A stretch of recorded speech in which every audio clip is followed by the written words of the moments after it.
ನಾಡಿನಾದ್ಯಂತ ಬಹಳ ಸಂಭ್ರಮ ಸಡಗರದಿಂದ ಯುಗಾದಿ ಹಬ್ಬವನ್ನು ಆಚರಿಸಲಾಗಿದೆ. ಆದರೆ ಕರ್ನಾಟಕದ ಈ ಒಂದು ಜಿಲ್ಲೆಯ ಒಂದಿಷ್ಟು ಗ್ರಾಮಗಳು ಇಂದಿಗೂ ಕೂಡ ಯುಗಾದಿ ಹಬ್ಬವನ್ನು ಆಚರಿಸೋದಿಲ್ಲ.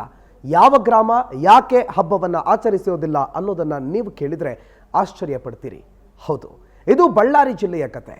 ಬಳ್ಳಾರಿ ಜಿಲ್ಲೆಯ 4 ತಾಲೂಕಿನಲ್ಲಿರುವ 15ಕ್ಕೂ ಹೆಚ್ಚು ಗ್ರಾಮಗಳಲ್ಲಿ ಇಂದಿಗೂ ಯುಗಾದಿ ಹಬ್ಬವನ್ನು ಆಚರಿಸೋದಿಲ್ಲ.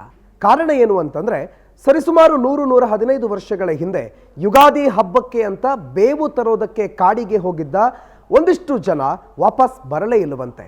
ಆ ದಿನದಿಂದ ಯುಗಾದಿ ಹಬ್ಬ ಕೇಡಿನ ಸಂಕೇತ, ಯುಗಾದಿ ಹಬ್ಬ ನಮ್ಮವರನ್ನ ಕಳೆದುಕೊಳ್ಳುವ ಹಬ್ಬ ಅಂತ ತಿಳಿದುಕೊಂಡ ಆ ಊರಿನವರು ಇಂದಿಗೂ ಯುಗಾದಿ ಹಬ್ಬವನ್ನ ಆಚರಿಸೋದಿಲ್ಲ. ಒಂದೊಮ್ಮೆ ಯುಗಾದಿ ಹಬ್ಬವನ್ನ ಆಚರಿಸಿದ್ರೆ ತಮ್ಮವರನ್ನ ಕಳೆದುಕೊಳ್ತೀವಿ ಅನ್ನೋ ಭಯ ಈ ಇಡೀ ಊರನ್ನ ಆವರಿಸಿಕೊಂಡಿದೆ. ಹಾಗಾಗಿ ಈ ಊರಿನ ಜನ ಕಳೆದ ಒಂದಿಷ್ಟು ವರ್ಷಗಳಿಂದ ಯುಗಾದಿಯನ್ನ ಆಚರಿಸಿಯೇ ಇಲ್ಲ.